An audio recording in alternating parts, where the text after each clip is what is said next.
Want to check which local games are available on NFL Sunday Ticket? Here's how to do it. First of all, launch open the NFL Sunday Ticket app on your device, or you can open up any web browser and log into the website. On the home screen, you see a schedule of upcoming games. Games available in your area will appear based on your location settings. If location permissions are turned off, the app may not show the correct local matchup, so make sure that you enable the location services.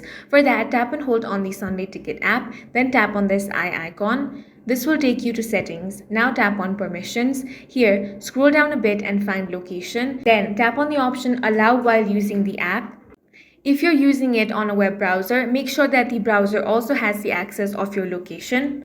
Now, if you're using YouTube TV with Sunday Ticket, go to the Live tab. Local games will be highlighted alongside the national broadcast. Keep in mind, some games are blacked out in your region due to broadcast rights. In that case, you'll need to watch on local network channel instead of Sunday Ticket. And that's all for this video. If you found it useful, make sure to hit the like button and subscribe for more videos like this.